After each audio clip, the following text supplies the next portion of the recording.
Welcome back to The Most Important Thing. I'm Danielle. And I'm Greg. And we're continuing our exploration of family culture and leadership at home until we say otherwise. Yes, we are. And I wanted to take a couple minutes today and talk a bit about our unique value proposition at The Most Important Thing. I think you and I have started to put a finer point on it, particularly in some of our more recent episodes around parenting as management and family culture as leadership, where we really pulled the thread on how what we're doing here is different than parenting. Parenting being so reactionary and one-on-one and really about scripts and messages that really feel controlling. Whereas we want The Most Important Thing to be a space that is really more of a breath of fresh air. Like, it is here for you when you want to lean in to connectedness and joy and belonging.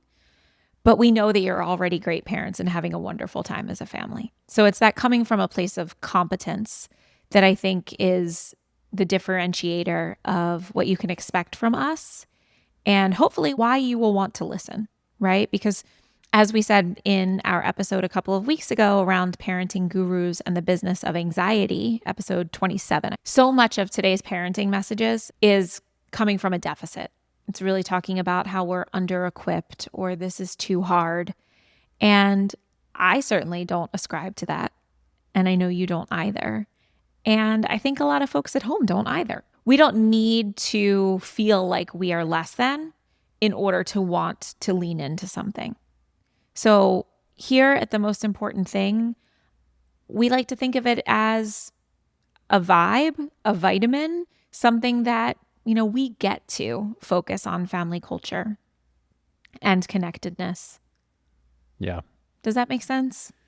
It does. And it really resonates with me because I'm Enneagram 4, and that means that I am terminally unique, or at least I think I am. And if I'm doing something that is mainstream, it gives me the ick. So That's true. So I really don't like parenting, and I don't even like being in the parenting category. But the fact that we're doing something different, it feels good on so many levels. It feels good on this level of exploring what could be as opposed to how to get out of a situation, how to get out of this tantrum, how to get out of this, creepy crawly feeling that I'm being suffocated by my family. Like, that's the message that we're being delivered, or I know that you are being delivered on Instagram. Yes. As a mom, and I know that lots of moms are being delivered that message. As a dad, I'm being delivered the message that my wife is not on my team, and that in order to get her on my team, I have to do certain things to appease her. And I just don't see that as being true at all. I mean, I love you. My wife is absolutely on my team, and we're the best team when we're working together. So why wouldn't we start from that place? We don't get married and get and then have kids, and then all of a sudden it's, me versus you. Like, I don't understand why that's the message that's being put out towards dads. So I have a bone to pick with all of the parenting content out there, and I'm just really grateful that we're exploring this vitamin. It's called vitamin P, right? Like what can be when you feed and nurture your soul and your family soul together. Do it intentionally and do it with gusto.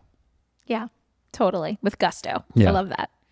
Yeah. And so what can you expect from us? We want to be that small, steady nudge that shapes family culture. Practical, doable, repeatable, and just things we want to give you ideas that you can have fun with, and maybe spend a little bit more time thinking about the things that are already on your mind, and giving you ways to, I think one of the most exciting things that we have started doing is really taking things from business and leadership culture and seeing just how applicable, when we really dig in, just how applicable these things are to family culture. And so being able to share takeaways with you from other realms, other domains about organizations, because that's what we are at the end of the day, right? Yeah. We are a family, we are a team, and we are As I said yesterday morning, when all five of us wanted to do different things, one wanted to go in the pool, another a bike ride, another to the beach. I was like, wow, we are five beings with five very different ideas of what to do on a Sunday morning, right? Yep. And so creating that team cohesion and being intentional about that team culture, I think is so translatable. And I would say there's so much out there in the world around business leadership, around organizational behavior and organizational leadership that hasn't been applied yet to family life. Yep. Yeah. I mean, look, this serves multiple purposes, right? One, your superpower, guys, Danielle's superpower is distilling information and teaching it. So this is a great great outlet for you to explore these types of things and bring them not just into our home, but into many people's homes. Mm-hmm. And two, for me, I feel so lucky to have this as your superpower that I kind of want to share it with other people, where I'm like, more people deserve to have somebody that's going to read this. And if you're listening, a lot of you already do, right? Yeah. So absolutely. A lot of you have already been on the other end of whether you've been in a study group with me or taken a walk, we love to learn. That is the vibe. And so just on a final note, I would say that so the most important thing, we are on a journey together. This isn't about quick fixes or viral hacks. This is just something that Greg and I really wanted to explore more. It's been a lot of fun. Mm-hmm. And I love being able to now find other realms of potential inspiration and apply it to family culture. Totally. Yeah. In college, we every Friday would present to the class and get dressed up and present. It was either for a business plan or an update on a business that we were building. I went to Babson, where it was very entrepreneurship focused, and that's what we would do every Friday. And I realized that ever since college, I haven't had that motion of learning something, distilling it, and presenting it every week. And it's such a great motion to have. So fun. So I'm so glad that we have this back in our lives. Cool. Yay. Yeah. Okay. And so with that, let's segue into today's episode, which we're calling a mindset reset. Yep. And really exploring what we may not know or currently get wrong about growth mindset, as well as how to build a growth culture at home. So I can personally say that this episode and preparing for this episode has been very insightful for me, because I didn't realize just how monofaceted my understanding of growth mindset really was prior to digging in. So what we're going to do today is we're going to take some insights from Mary Murphy's book, The Culture of Growth, which is really about teams and organizations, and apply them to how we think about mindset in families. Yep. We found that there is just so much great information in this book, Cultures of Growth by Mary Murphy, that we're going to split it up into 2 episodes. And so part 1 today, we're going to introduce the idea of fixed and growth mindsets, as well as what we tend to get wrong about them in today's culture, and go through the 4 triggers of mindset. And then on our next episode, we'll go through what Mary Murphy calls a culture of growth and contrast that with a culture of genius, and talk about ways that we can really, as leaders of our family, set the mindset culture towards a culture of growth. Yep, absolutely. Let's do it. Okay, great. So growth mindset is something that we hear a lot about. And I think that most of us often will see this lovely image about growth mindset versus fixed mindset, and how you either have one or the other, and you really want to have a growth mindset. That is the goal. The idea of growth mindset was originally popularized in the early 2000s by Carol Dweck. You read her book, right? But I think she started her research even back as far as the 1970s. But it feels like in the early 2000s, the idea of growth mindset versus fixed mindset really started to gain popularity. And through that time, I think there's been a real oversimplification of what growth mindset really is. And so what we've learned through Mary's work is a few things in order to get more nuanced about growth mindset. The first is that, despite what images online will show you, in reality, all of us have both a fixed and a growth mindset. They exist on a continuum, and it's super contextual. Yeah, totally. It's very environmental, if you will. And we'll get into what that means, but like the awareness that it's a continuum is huge, because it means that we all are operating from one place or the other at any given time for any given situation. And if we just can notice where we are, like it's almost this meta shift where we're talking about here is how to change your mind about mindset, where you don't just have a fixed mindset about something and you don't just have a growth mindset about something. It's every little thing throughout the day. Right. And you can move it like easily. You can Yeah. shift it. And this is the aha moment. This was the first time that I had ever really thought about looking at myself and at our children really as having different mindsets in different situations. I think that I have been more apt to see, one to have more of a growth mindset, one to have a fixed mindset. And now I've already, just in the past week or so since we've started researching this episode, started to see different areas where each of them have fixed versus growth mindsets. And it's insights like this that give me so much breathing room as a parent, if that makes sense. Whereas I think I was like, oh gosh, Hunter really has a fixed mindset. Like, we really need to work on this.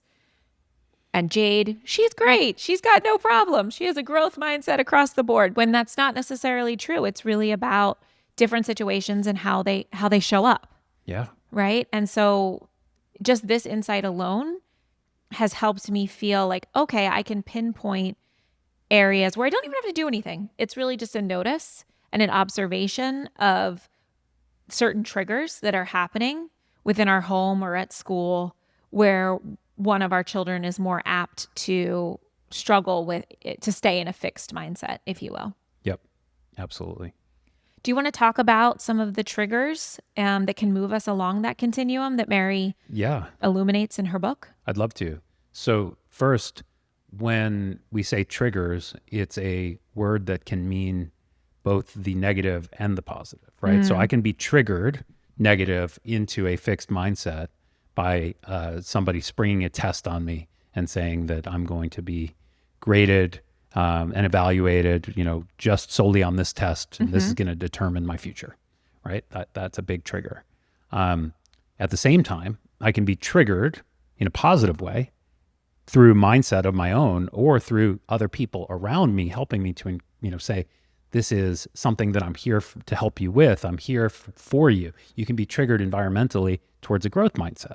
So these are really interesting. It's a term that I first just took as like negative. As Sure. like I'm being triggered, but it's like a trigger finger for I'm both. so glad that you read this book, because I definitely would have thought that triggers were negative too. But I can just, in my own life, I can think of a positive trigger every morning when I open up my CrossFit app and I look at the workout for the day.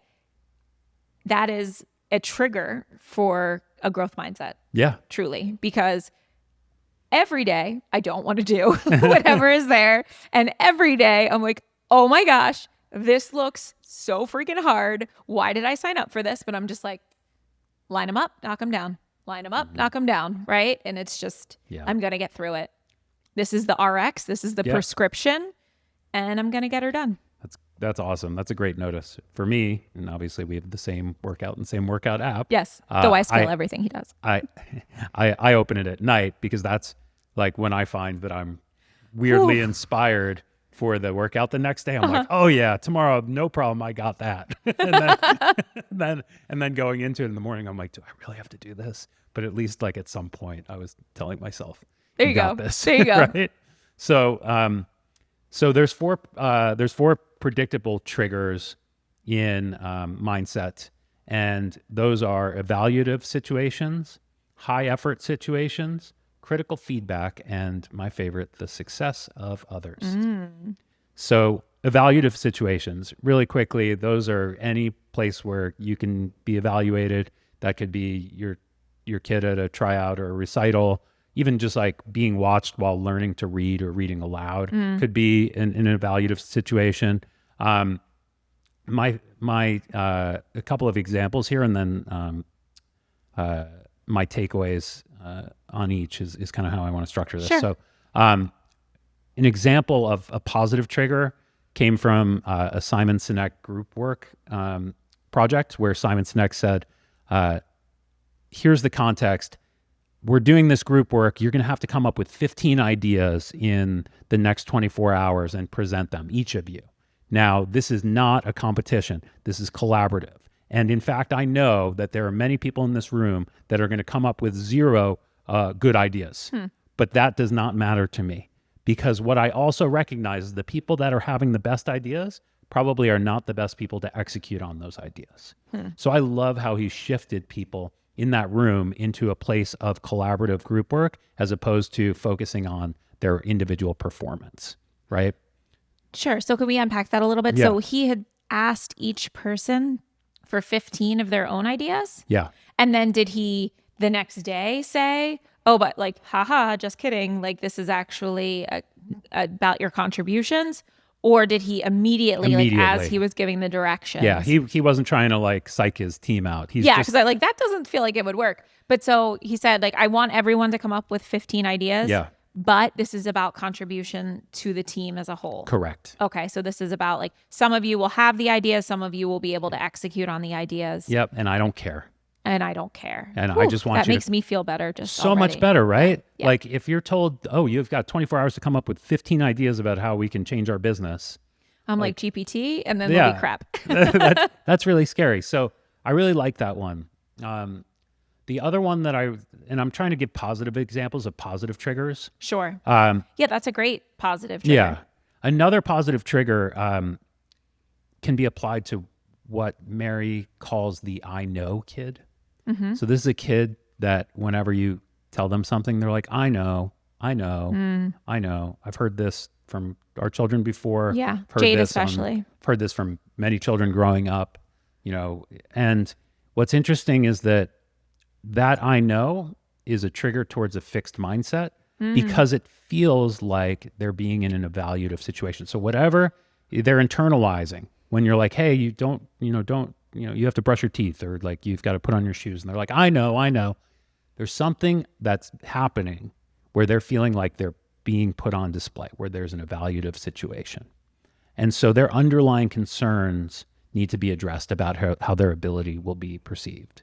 Or at least it's an opportunity. Yeah. Okay.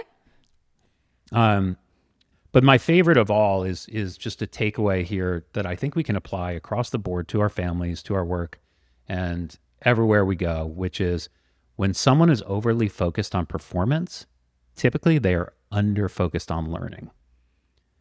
So to put it another way, if I'm in a performative state, I'm probably, like right now in this episode, this is probably not the best space to teach me something because I'm on camera.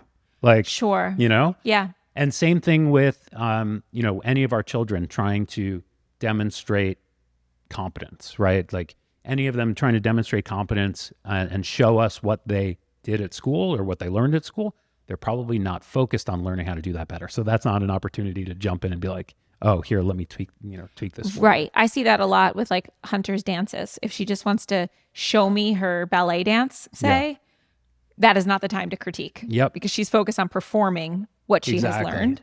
And that is not my opportunity to make her learn more. Exactly.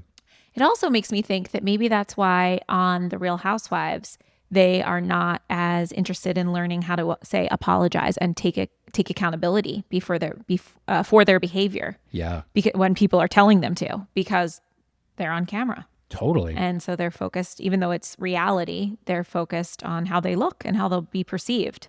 And so they're not as able to kind of integrate the language that some of the other housewives maybe supporting them with. I love that. I mean, isn't this such a great awareness though? Because I can think of so many situations where someone is definitely in a performative mindset, whether that is like, someone with road rage, right? Like, yelling at you because you cut them off or whatever. Like, that's not the time to like, be like, oh, like it was my right of way. Like that is not a situation there. That's so true. Right? And I have such a tendency to do that with like our neighbors and stuff. I'm like, no, you need to know right now what you did wrong. Yeah.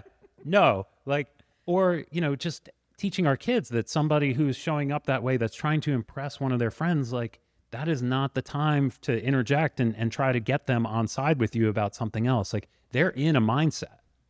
So interesting. I really think that watch out for people in performative situations, present company included, including yourself, because you're not going to be able to teach them anything, including yourself. Yeah, it also reminds me when one of us is getting on our soapbox and trying to lecture one of the children. Yeah. If the other one comes in and says like, "Oh, that's not really how I see it. Maybe like this is how we do it." I think both of us are guilty of getting a little bit, not a little bit, quite irate. You know what I mean? Because if we are kind of in our performative state and trying to lecture, which is never a good idea, right? But it's not one where we want to learn new information. We're like, no, I'm just trying to get this part out, Right. you know? Exactly. Yeah. No, it's a really really Yeah. good learning. So if someone is in their performative state, they are most likely not open to learning at that time. Exactly. Okay. So whatever trigger is, whether it's a test or whether it's a doctor's appointment or whatever it is, that's not an opportunity to teach somebody something if they're in that performative state. You've got to get them out of that performative state by getting on sides with them and saying, Right. I'm here. This doesn't matter in the grand scheme of things. Like this is an evaluation that the state cares about, not that your teachers care about. Right. So if it kind comes of to a standardized test. being vulnerable. So I think first it's just like great to notice that if someone's in that state, they probably aren't currently looking to learn. But if you do decide that that's an opportunity where you want to shift the mindset, then the way to do that is to get on side with them and be vulnerable. Yes, Is that the idea? absolutely. Okay. So Yeah. I think that's actually something in marriages though, in like our relationship too, that I think can be helpful. Like I know just last week in working with you, we were on a call with one of your partners, and I think you were talking about how you wanted to basically perform with other corporates or peer GPs. And what we did during that meeting was ask you to be vulnerable and say we're on your team and what is it that you really need, Greg? In a work setting, just giving a subtle nudge to your teammate and saying, hey, you're really turning it on right now. Like, who are you turning this on for? I think is really the big takeaway there. And same thing with your family. Like, hey, like, who's watching? Yeah. Who are you trying to impress right now? Totally. It feels so good to know that most of these triggers are all about understanding where your mindset is in the moment and seeing if it needs a shift. Interesting. Okay. Right? That's like what this book is about. It's like change your mind about mindsets. So the next trigger is what Mary calls high effort situations. So this could be like learning to bike ride or cleaning up a big mess that a child made or finishing a puzzle that's too hard. And I love those examples because those all happen inside this house On a regular basis, right? The mindset that we're trying to flip is the idea that if I have to try hard, it means I must not be good at it. If that is an underlying belief, it needs to be canceled, right? Yeah. Hard work is a price worth paying to grow. Yeah. So what does this mean? Well, you just talked a little bit about vulnerability, and that has a lot to do with it. So vulnerability in high effort situations, it's about sharing like I'm scared or I'm nervous or I'm whatever, because like a fixed mindset of high effort basically means that you're being knocked down, right? Like that you feel like you're at the top.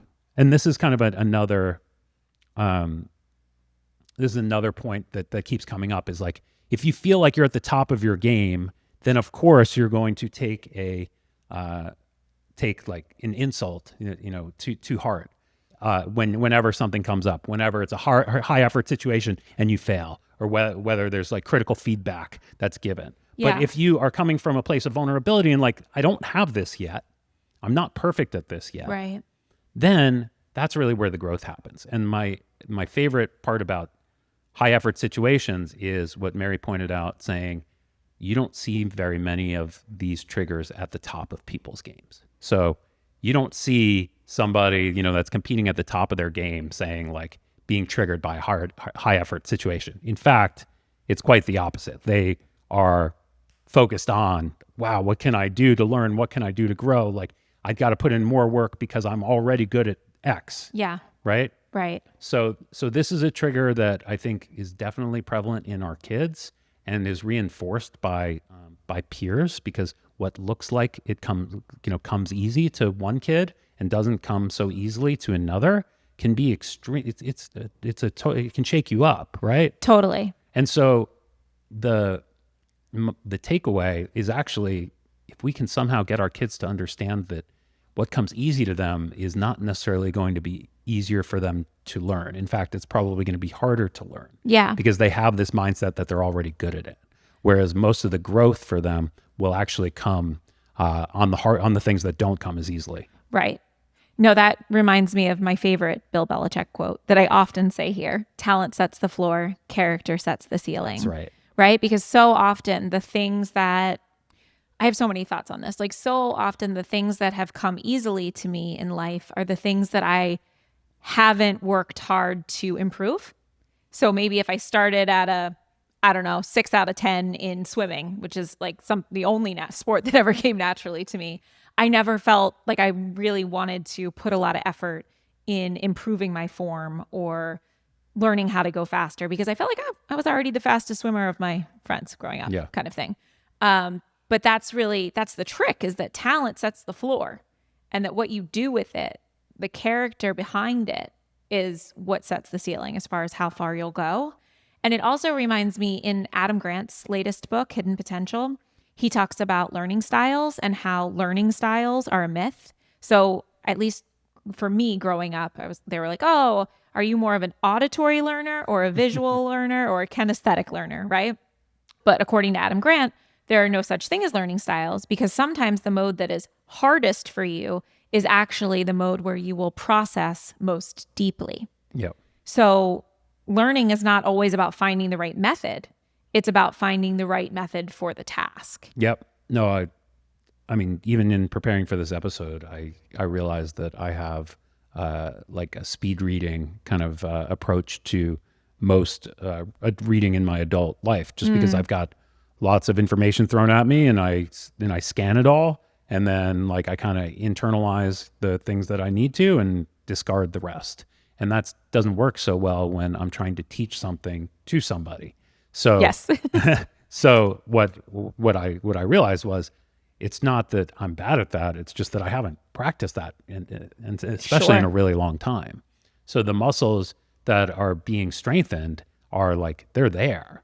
It's just that they haven't been really used. And so this is a mindset that I shifted very quickly into, because I'm, in a meta way, reading this book talking about these triggers. I'm like, oh, I have a trigger about reading nonfiction, where in nonfiction, I'm not very good at distilling information. That is not true. That is because I speed read everything, and I just needed to slow down a little bit. Yeah. Right? How much of it do you also think is because we've been together for a decade now, and there's this idea of comparative advantage? Totally. Right? Because where you do it better.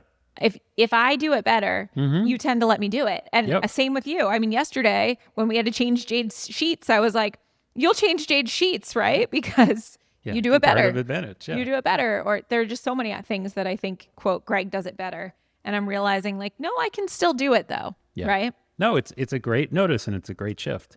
And so I'm very grateful for just this awareness, because now I'm looking out for it in my life and in our kids' lives, and gracefully with you as well. Can I say one more thing about high effort situations? Yeah. I find this one in Maverick a lot, and it makes sense because he's the littlest. Yes. And so it actually requires more effort for him to do things like clean up a big mess or learn how to ride his bike when his sisters are already going so much faster. Yeah, you did great yesterday with showing him how to wash the dishes, because Jade was doing it and he wanted to do it too. And I was like, buddy, Jade just started doing this last week. Like, you're a lot younger. And you were like, you know what, Maverick, like, pull up your step stool. I'm going to give you a couple things to wash. And I thought that was really great. Yeah, I think that just supporting him and saying that, yes, you might not be as fast or as proficient at it as your sisters are yet, it doesn't mean you're not good at it. No. And it doesn't mean you can't be good at it. It just means that you're smaller. And a fixed mindset when it comes to this this idea of high effort situations really shows up a lot in a few areas. One is strength. Another is Oh, talent, right? So strength, like, I'm naturally stronger. Another is talent, like I can sing. yes. Like I'm a bad singer. Yeah.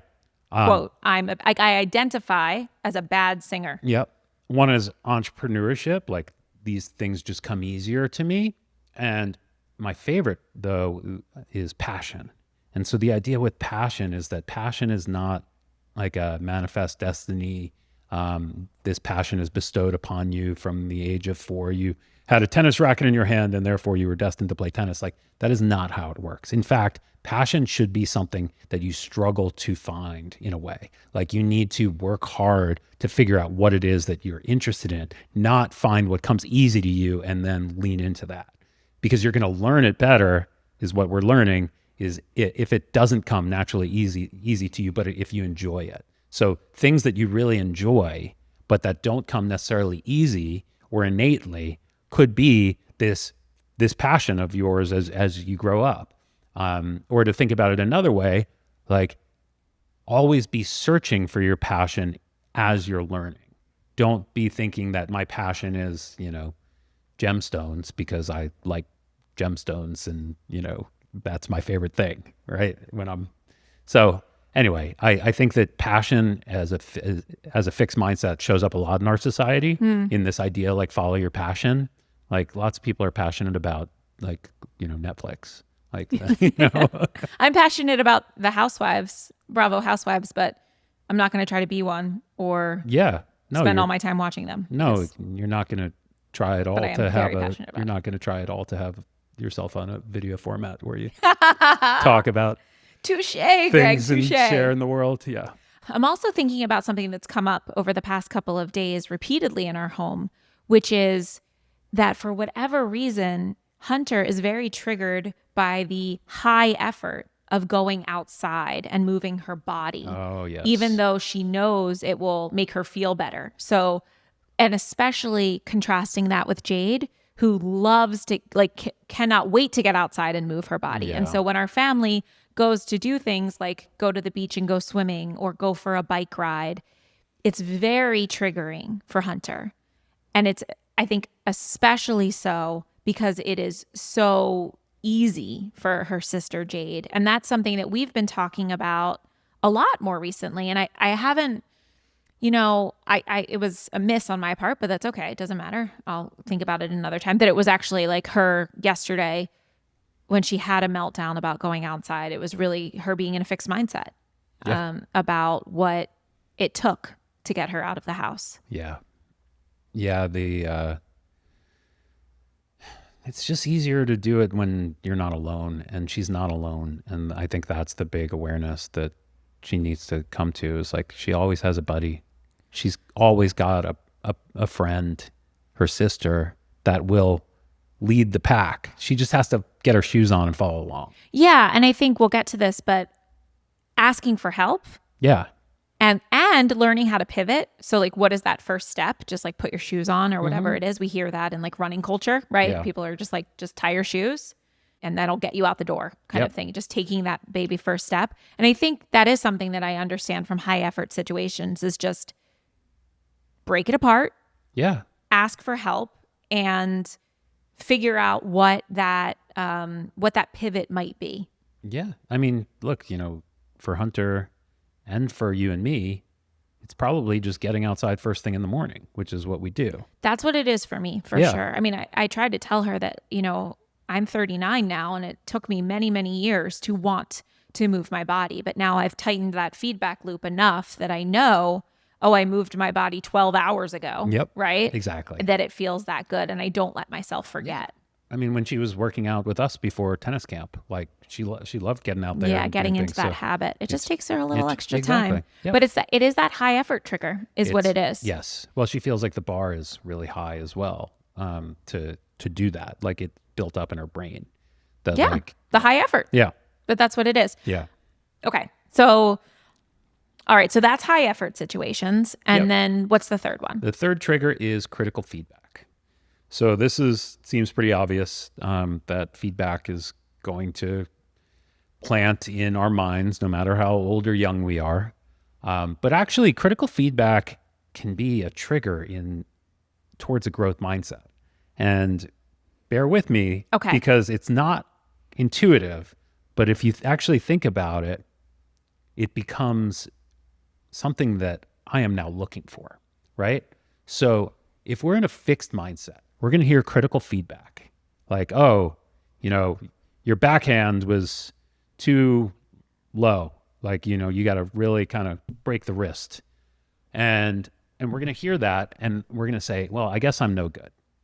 Because back to this idea of us being at the top, we had this idea that we had such a good backhand and someone knocked us down. And what does that do to our self-esteem and our ego? Ouch, right? Mm-hmm. But what if you came into this not thinking anything about your backhand and you're just like looking to improve, and someone's like, what you're not doing is like, you're not breaking your wrist, and wow, thank you so much. No one's ever told me that. That is so helpful, right? All of that takes, the only thing that happened there was the shift in your ego. And so if you think your backhand is good and somebody knocks it down, takes you down a notch, you're in, that's not a good place to be.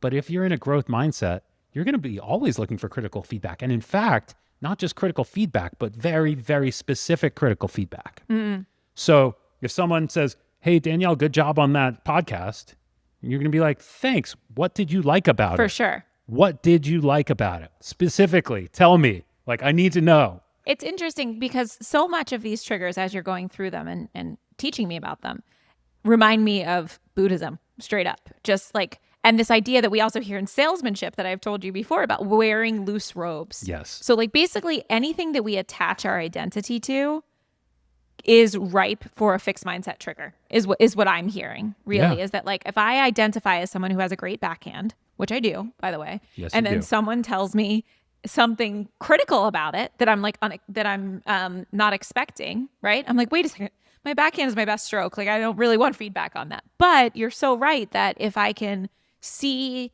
this as it's already my best stroke, what if this is giving me an opportunity to get even better? Then that's a complete shift, right? Yeah. It's a complete shift. And so not only if you are in a growth mindset and you get critical feedback, are you going to be craving more of it, but you're going to be now weighing critical feedback on another dimension, which I think is the most important thing about critical feedback. Who is giving it? What is their believability?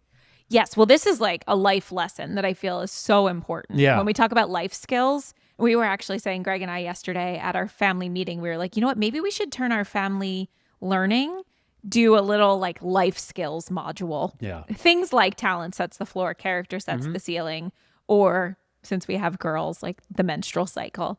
But learning to hold feedback in your hand and decide whether you want to take it in based on someone's believability is like such an important thing. So in life. important. This is like basically what Ray Dalio wrote Yes. Principles all about. Or at least that was our biggest takeaway. It's a big book. Yeah, it's a big book. But the big takeaway is have a culture of believability, not of a hierarchy, where the people with the most believability get the most points in terms of decision making and weighing it. So if around the table, we're like, oh, we're going to make avocado brownies for a snack. And Hunter's like, I think that we should put, mustard in it. Right. Like, no. Yes, exactly. No believability. No believability. Very little cooking experience. Yeah. Yes. No, it's such an important thing because I think especially here, the critical feedback piece is what you're really asking someone to do when you give them feedback is to change their mental map of the world, right? To change their mental model. And so that really should not be taken lightly, right? No. And so if it is someone that does not have much believability in your view, throw it away, right? But if it is someone who does have believability and you want to lean in, then I think that makes total sense, like you said, to ask for more specifics. Exactly. Yeah. So that's critical feedback. And the final trigger is the success of others. My very status forward husband. I can't wait to hear what you have to say about this. Well, yesterday I listened to a podcast with a peer friend of mine, a peer manager, and before I hit play, I was like, I'm going to come to this from a space of learning.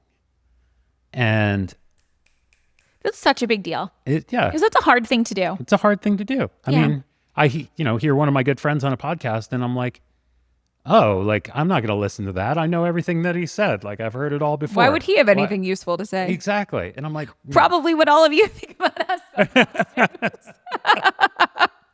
For all of you that only watch our reels, I that's get right. it. We get it. All of you peeping in the stories only. Yeah.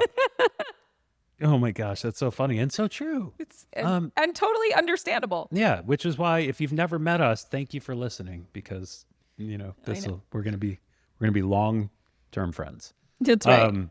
But anyway, so I press play on this podcast after setting my mindset, and I was blown away with how eloquent he was. Full stop. I was blown away with how eloquent he was. I had heard a lot of it before, but it sounded so good. And it made me excited to learn more about him. And the things that he was going on, like his storytelling abilities were beautiful. And there are numerous examples, but my favorite one was where he got me nodding my head about something that wasn't necessarily true, but that sounded so good, where he was like, if we don't do X, like, then no one could do X. It was basically a statement like that. And I'm like, well, that sounded really good. And I believed you. You were with him. Yeah, I was with him. And so instead of like listening to that podcast and being like, whatever, and then that coming up and being like, and shitting all over him just for that one thing, I was like noticing where things were really working and clicking. And I see him as a worthy adversary in a way, where like we're kind of neck and neck in most things. And what I took away from listening, only 10, 15 minutes, was he's so good and I can do that too. As opposed to like my ego stepping in and a fixed mindset being like, like, no one's listening to that. Like no one's buying what he's talking about. No, none of that. So yeah, and there's enough room in the world for both of us. yeah. And so as Simon Sinek defines it, a worthy rival is someone who not only inspires you to up your game, but also helps you do so because they're stronger in your less developed areas. Yes. And so my awareness of, hey, I can do this too. And any questions I have, I get to go to this person who's good at it. Totally. So cool. So what Mary Murphy points out is that the biggest challenge in the success of others mindset, or trigger rather, is acknowledging it. Is seeing where it shows up and holding it here and saying, what's actually happening in my brain? And I think that's going to be a hard thing for all of us to teach our kids too.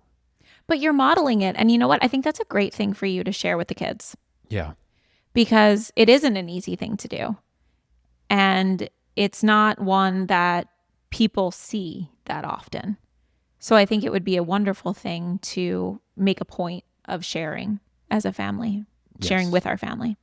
No, I totally agree. Because having some level of competition and some level, it's totally natural. And actually, we'll talk about on the next episode, Mary's ideas for recasting competition, which really does build upon the success of others trigger, which is around recasting competition towards goals that move the whole team forward, right? And that I think is what you're doing with you and your friend. Is it like, no, there's room for both of us. And I would love to ask him about some of the areas where I need development that I notice that he's really strong. And maybe that opens the door for him to ask you about things that he's noticed in you where he wouldn't have done that otherwise. Absolutely. Yeah.